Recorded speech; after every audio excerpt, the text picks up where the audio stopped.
I'm proud to have partnered with a survivor of human trafficking.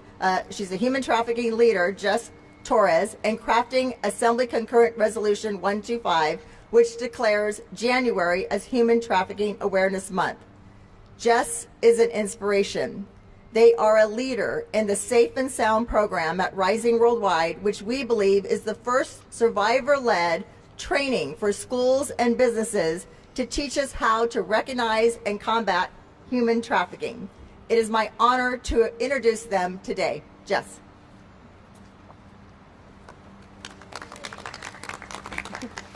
Thank you so much, Gail.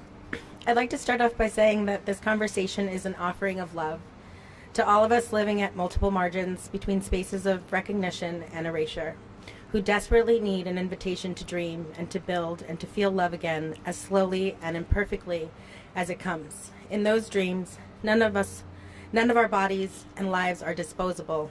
In this future, we are all free. I'd like to dedicate this speech to Terriana Evans, my mentee. Terriana was a survivor of child sex trafficking who left this earth August 2023. She was battling debilitating depression, anxiety, complex post-traumatic stress disorder, and was not provided the adequate resources to navigate her suffering, leaving behind a small toddler. Terriana should be alive today. My ancestors knew that making sure that folks had what they needed was the only way to take care of one another, that this could only be done together. My ancestors knew the power of vulnerability and how to hold each other in dignity. My ancestors knew joy. They made mistakes and meditated on who they wanted to be in community and became those people. After 24 years of U.S. anti-trafficking policy and billions of dollars spent, my community, my survivor community, still does not have many of their basic emergency and or long-term recovery needs met. We have to be each other's loan offices, therapists, transportation, resource and housing navigators, suicide prevention, jail support, and accountability pods. Those lucky enough to have these networks. Those without often fall back into experiences of exploitation, or even worse, they are murdered or they die. A thought I often grapple with is, are we really underserved, or are we just the acceptable collateral damage of a society that doesn't believe that we are worth the investment? But I want to believe, and I want to live in a world where survivors are no longer struggling to have their fundamental needs met, because meeting people's basic needs is the only way to end the drivers and the vulnerabilities that lead to trafficking. I want to live in a world where survivors are at the forefront of all anti-trafficking efforts. Which brings me to my work at Rising Worldwide. In the 15 years I've been involved in anti-trafficking movement, I've never felt more part of a caring and loving community. At Rising, survivors create programs for other survivors.